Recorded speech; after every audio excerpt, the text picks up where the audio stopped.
苏公子。来祝寿。李氏族长李天寒。师弟，许久不见了，像你这种人，根本配不上领场。Cek 1, 2, 3. Halo semuanya, kembali lagi bersama para jagoan. Seperti biasa, admin selalu mendoakan kalian semoga selalu dalam keadaan sehat dan dalam kondisi terbaik. Di video kali ini, admin akan melanjutkan cerita dari Jian Dao part 4. Penasaran dengan kelanjutan alur ceritanya? Dan tak berlama-lama, langsung saja kita masuk ke isi ceritanya. Cerita kembali dilanjutkan yang dimana kini berlatar di keluarga Wen. Seperti diketahui bahwa perayaan ulang tahun anggota keluarga Wen itu akan segera dilaksanakan. Di sana terlihat semua anggota mulai bersiap untuk menyambutan para tamu yang akan hadir. Di dalam ternyata saat ini satu persatu para tamu mulai berdatangan. Ternyata anggota yang saat ini melakukan sebuah perayaan adalah tuan besar dari keluarga Wen. Tak lama setelah itu kemudian di sana datang Sui dan juga adiknya. Semua orang yang melihatnya nampak tidak senang dengan kehadiran Sui. Bahkan tak hanya itu, salah satu dari mereka itu langsung mengatakan bahwa Sui itu tak pantas untuk menghadiri perayaan tersebut.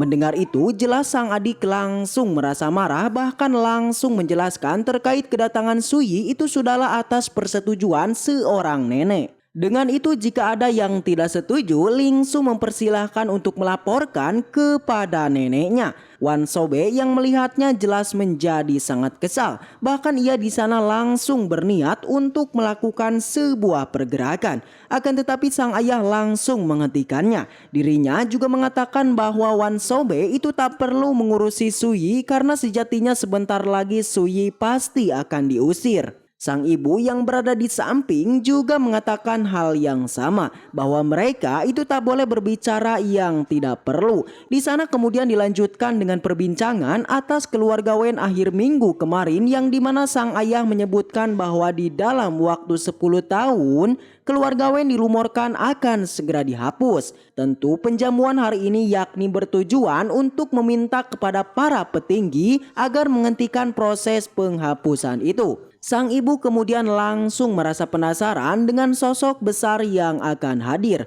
Di tengah perbincangan itu, Wan Sobe lagi-lagi membicarakan bahkan meremehkan sosok dari Sui yang tentu tidak bisa diandalkan. Tentu perkataan dari Wan Sobe membuat Lingsu menjadi kembali kesal. Perbincangan dari mereka nampaknya tak henti untuk meremehkan sosok dari Sui. Kesabaran dari Lingsu yang akan meledak, beruntung Sui langsung menenangkannya.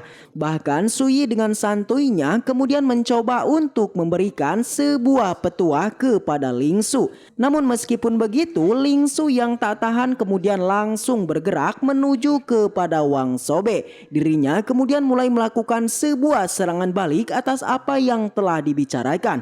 Sontak seketika semua orang langsung melihat perdebatan demi perdebatan yang mereka lakukan. Situasi yang semakin memburuk membuat Wan Sobe tak ada pilihan lain selain meminta maaf kepada Lingsu. Dengan begitu pembalasan atas apa yang mereka lakukan kini sebanding dengan harga dirinya. Sui yang melihatnya juga cukup senang dengan tindakan dari Lingsu yang bisa memanfaatkan situasi untuk penyerangan. Tak lama di sana muncul teman dari Lingsu, dia adalah Mingrong. Lingsu yang melihatnya lantas langsung menyapanya. Namun seketika dirinya menjadi sangat jijik ketika melihat sosok Sui yang berada di samping Lingsu. Bahkan dirinya mengatakan bahwa ia tak ingin duduk satu meja dengan menantu buangan itu. Teriakan yang terlampau keras membuat keluarga dari Wan Sobe menjadi tertawa. Lingsu juga nampak sangat kesal kepada temannya itu. Setelah itu patriark Klan Huang yaitu Huang Yuanchong dan anaknya akhirnya tiba.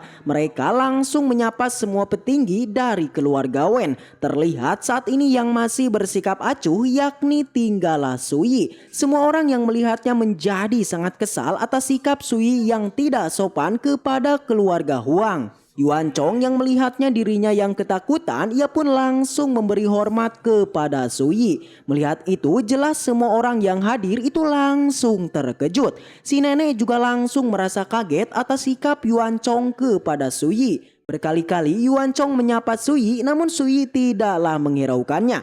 Dirinya malahan bersikap santuy seakan tak mendengar bahwa ada sosok yang memanggilnya. Seketika Sui pun tersadar setelah Ling Sung memberitahu bahwa Yuan Chong dari tadi menyapa dirinya.